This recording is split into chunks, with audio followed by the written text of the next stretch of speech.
Y'all, thank you for coming today. We had a busy night here in Jefferson Parish, specifically over the creeks of River Ridge apartment complex on Citrus Boulevard on Cypress Creek Road over there on Hickory.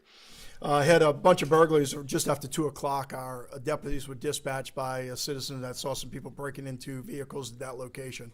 We kind of coordinated a response. Several deputies arriving. Knew there's only one entrance and one exit out of that location, so one of our deputies would kind of station themselves up in the front. Ended up encountering, looks like a total of 4 suspects at that point. It made an arrest on 2 of them. They had committed a numerous amount of burglaries.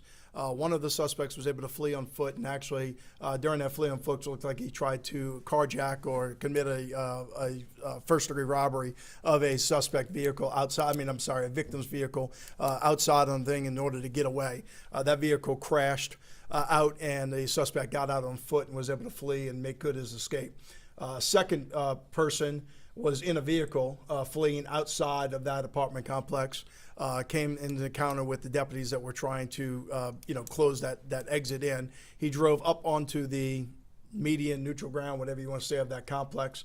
Was absolutely in a possession of a gun at that point in time. According to our deputies, we was able to see that gun. Our deputy fired 2 shots into it, but the vehicle was able to get past him and get onto Earhart Expressway. Our deputies tried to catch up with him, but never really could catch up with him. And we assume he got into New Orleans or got off at Clearview, but got onto the expressway for sure. But we weren't able to catch up with him. The vehicle itself, though, was actually a carjacked vehicle from St. John that was carjacked yesterday earlier in the day. So we know that's where the vehicle came from. Still looking for it. Not going to put the description of that vehicle out yet. I'm going to let my detectives do some work on that to make that happen. Made the arrest, which is really damaging of this. The 2 suspects that we have in custody are a 12-year-old and a 14-year-old at 2 o'clock in the morning. Unfortunately, because it's just burglaries at this point in time, and we haven't, St. John hadn't doing their work on the carjacking, I can't release the names of those juveniles. Law doesn't allow me to release the names of juveniles, but we did arrest the mother last night, Tiffany Broomfield. Tiffany Broomfield, black female from New Orleans, 3/26 of 1980. She arrived at our detective bureau for her 2 sons. Refused to allow them to have any comment, which is certainly with her right to be able to do so. Continued to argue with our deputies, refused to leave after, we weren't going to take the statements from them, but wanted to go home with them. And we informed her that they were going to Durivard and they were going to jail, and that wasn't going to happen. So although she was free to leave at that point in time, just continued to leave. She had several warrants and attachments out for arrest. She also resisted arrest against our officers when that took, and so she went to jail. So although I can't release the name of her sons out there, I can certainly release her name of Tiffany Broomfield. She didn't know where her kids were at 2 o'clock in the morning. What I'm asking the public to know, if you knew where her kids were, and specifically if you know who they were with last night at 2 o'clock in the morning, to let us know who they were with. We're looking for two additional people, one that tried to carjack another vehicle, one that's probably was in possession of the carjacked vehicle shortly that got away. We're certainly going to run out the evidence that we have. We had a total of last night 47 victims of burglary. 47 victims that we utilized in order to make those arrests on them. That number has increased to 62 today. People woke up and saw that their vehicles were done. So we'll have additional charges on the 2 juveniles, up to at least 62 burglaries right now, with the outstanding warrants for the first-degree robbery for the other individuals. Just unbelievable that, this time and age, at 2 o'clock in the morning, you have a 12-year-old and a 14-year-old out there, just committing burglaries, with whoever. I have no clue who they're with right now, but with that, and of course the parents don't even know where they are. I've got 12-year-olds. I know where they are at 2 o'clock in the morning, and that's what we're dealing with. I'll take any questions, y'all, if y'all have any. Yep. Kind of talk us through the shooting aspect of this. So did the suspect point a gun and then you guys shot? Or Yeah, my deputy, actually one of my sergeants, was the one that saw the vehicle, saw the gun, announced the gun, was able to shoot. Don't know if the suspect shot. He was obviously in the car fleeing away at that point in time, and we haven't recovered that vehicle to know if we have any exit holes through it from that standpoint. But he reacted to the gun being pulled on him as the vehicle was driving past. Is that pretty standard that if they see a gun, then they shoot? I want to. My deputy is going home at the end of the night, and that's the case. So if you're out at 2 o'clock in the morning committing burglaries with a gun, be rest assured that that's a deadly weapon, and we're going to react accordingly. On the attempted carjacking, one of the suspects, can you explain that a little bit? And So it was a separate report. Another victim obviously was within close proximity. We assume it was going to be one of the suspects that we were chasing that was able to flee on foot. Same proximity, was able to pull up. A person jumped into the vehicle, ordered her to get out of the vehicle. I don't think she could get out. Seatbelt was on. Kind of jumped in. Car kind of took off with both of them in it. Crashed and wrecked. When that happened, the suspect jumped out the vehicle and took off on foot. She called 911 to obviously report it. Because of the proximity, we certainly believe it's related to suspect that was on foot here in this area. Don't necessarily know that for a fact as of yet, but I think that would, be a safe assumption. do you believe the two wanted suspects are also juveniles? I don't know that yet. It wouldn't surprise me, but I don't know that yet. So, Tiffany, can you talk us through her charges too? She already Tiffany had some warrants, some attachments, some warrants, and the only additional charge from us was a resisting an officer. But she had fugitive charges and 2 different attachments for her arrest. You said she was able to leave, but she continued. We were being nice. The bottom line is she showed up to pick up her kids, but when she decided to act a fool, she went to jail for the things that she had attachments. We were going to let her go, but she decided not to go. So she took a ride in her place, and truthfully, I'm kind of glad she is because I get to identify her today. So. pretty rough start to 2023. 62 burglaries in one area. Just kind of talk about that. Well, look, we made 2 arrests yesterday. We actually made some arrests on the West Bank, too, for the same thing. This is a pretty common occurrence, but what I want to reiterate to the public is we need your help. We've got the personnel on the street. We've got the personnel to be able to respond. This was a very coordinated effort by deputies in order to make it happen. But we don't know where they're going to hit tomorrow.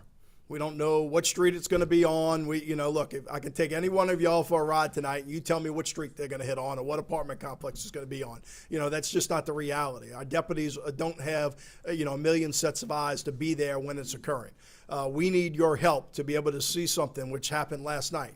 They saw somebody breaking into cars. They didn't know that there was 62 of them. They just saw somebody breaking into cars. They call us. We'll come up and clean it up. Our job's to be able to go out there and make the arrest and do what we can. Whether it's the Ring cameras on your house. I always say that statistically, our crime stats are pretty low. In fact, lower than what they've used to be. But the public's a lot more aware of it because of those Ring cameras and the neighborhood associations and all of those different type of things, which makes it better for us. We solve more cases today because we have the information. We know what vehicles they're driving. We can see what they're driving. We can, we may be able to get arrested 2 days later, but we can track it down to the hundreds of burglaries that we received over the last few weeks because of the same vehicle.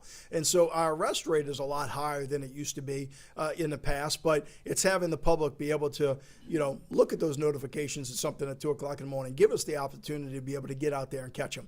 We can't be there every place, but in Jefferson, we're certainly going to be there quickly. We're going to respond, and we're going to give our best effort to do so. We make these arrests pretty often. Really tragic that we've got a 12-year-old and a 14-year-old that are in custody, for this. This is absolutely ridiculous.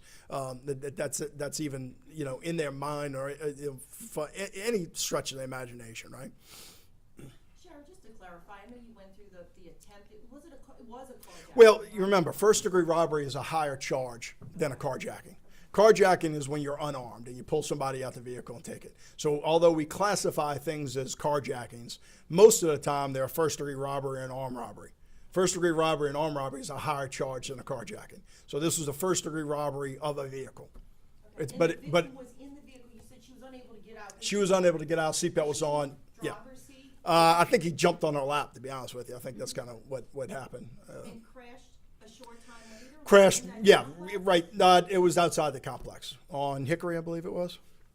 Okay, great. One of those. So they didn't get very Let me far. verify Hickory if you're going to quote me on that, but I think that's where it was. But he was behind the wheel. I haven't talked to her specifically to tell you exactly what that was, but that's the gist of what I've got. That he kind of jumped on her lap because she wouldn't get out, and that's what caused the crash. And once the crash happened, he jumped out the vehicle and took off again. And she's okay? Yeah, she is okay. Let's see. Citrus Boulevard. You said he was armed? She believed he was armed. That's why it's a first-degree robbery, not an armed robbery. Yep. And then my last question. So the 12 and 14-year-old, where are they tonight? Have they been charged with anything? They were charged with 47 counts of burglary last night at Rivard, which is the juvenile detention center. But that will increase, as I said, we're up to 62 as of this morning. So those counts will continue to increase as more victims come forward. And those are the only two that have been arrested so far? Those are the two that have been arrested for. Again, we're working several pieces of evidence to identify those other two. Obviously without the cooperation of them or their mother. But the fact of it is we have other means to be able to try to identify those two. But the purpose of that is if you know where Tiffany's children were or who they were with last night, give us a call. So. Any reason to believe that the other two were related to those boys? I'll let the detectives do their work trying to figure that out. Don't necessarily know that yet, but I'll let them do some work. And Sheriff, you're going to have a lot of folks coming in for carnival season, people parking at JP parades. Is there a plan in place to protect vehicles then? Look, we generally speaking are, nighttime burglaries that are happening. Let's face it, our burglaries come from two separate sets. It's either local people that are heroin addicts that are looking for a quick fix, or it's these teams of individuals that come out and committing a lot at the same time. Generally our Metairie parades are going to be neighborhood-based or within parking lots, within close facilities of veterans. So I really don't think Carnival would change much for us. We certainly have undercover. We have our helicopter up in the air. We have certain things to be able to do, and we have a large police presence out there. You'd kind of be stupid to come to Jefferson Parish and commit burglaries on the playground. We just have too many people that are out there.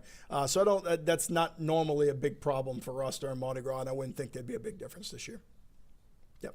When it comes to police chases, when is it authorized, and does it ever exceed a certain speed limit? Yeah, I mean, it can. Certainly it was. I mean, we did not get in a chase with this vehicle last night, although we would have.